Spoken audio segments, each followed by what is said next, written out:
It was supposed to be just a harmless dare. I thought it would have been funny, but it's been 45 minutes since Jimmy went inside the warehouse and he has yet to come out.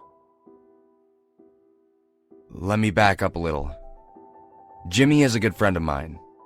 We had known each other since we were toddlers. We went to the same school together, we even lived on the same block.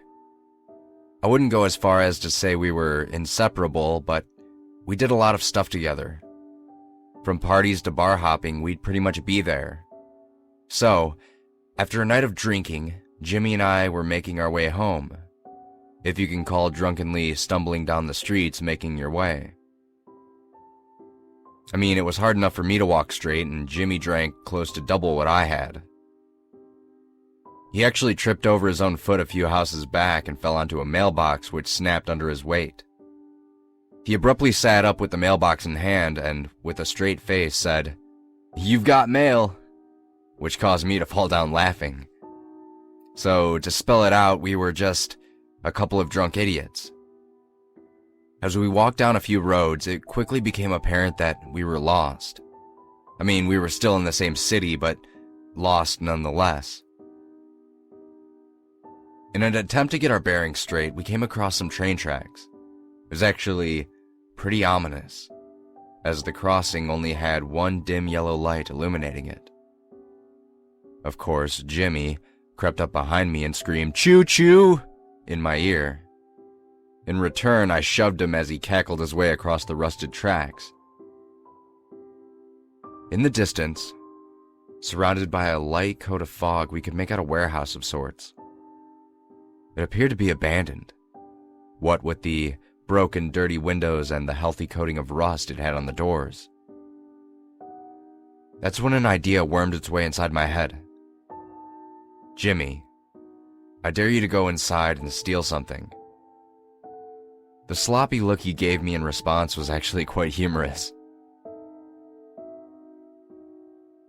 After an abnormally long pause, "What do you think I am? A thief?"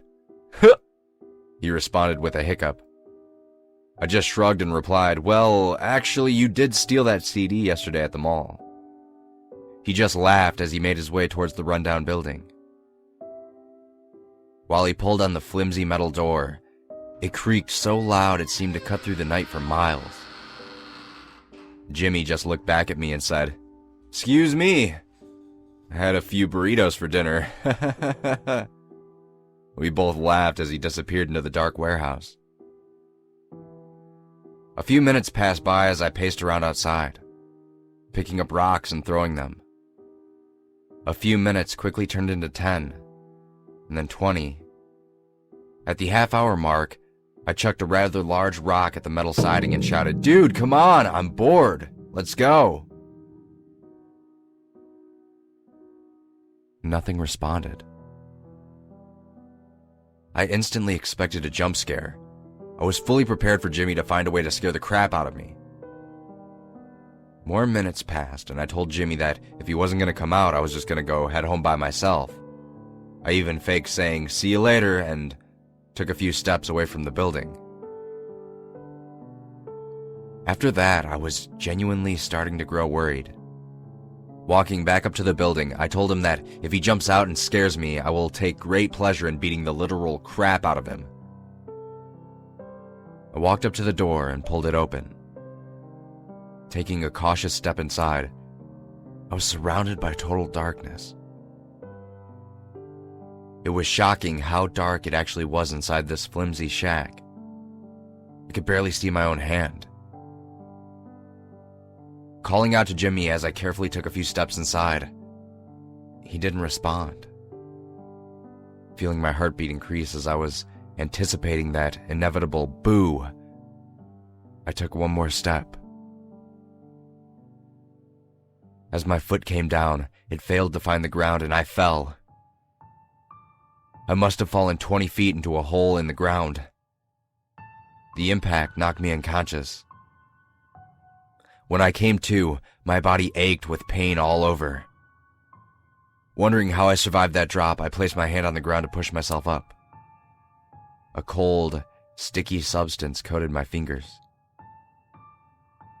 with my eyes adjusting to the darkness, I saw him. Jimmy must have fallen in just like I had, and if it weren't for his body breaking my fall, I probably would have snapped my neck too. Looking for a way out of this place, I quickly realized that we must have fallen into a sinkhole. The only way out was straight up, but there was nothing I could use to climb out. Panic fully set in as I clawed at the smooth walls with no results. As I sat down in a pool of my best friend's blood, I was having a mental breakdown. Because not only is my best friend lying dead right next to me, I'm also extremely claustrophobic.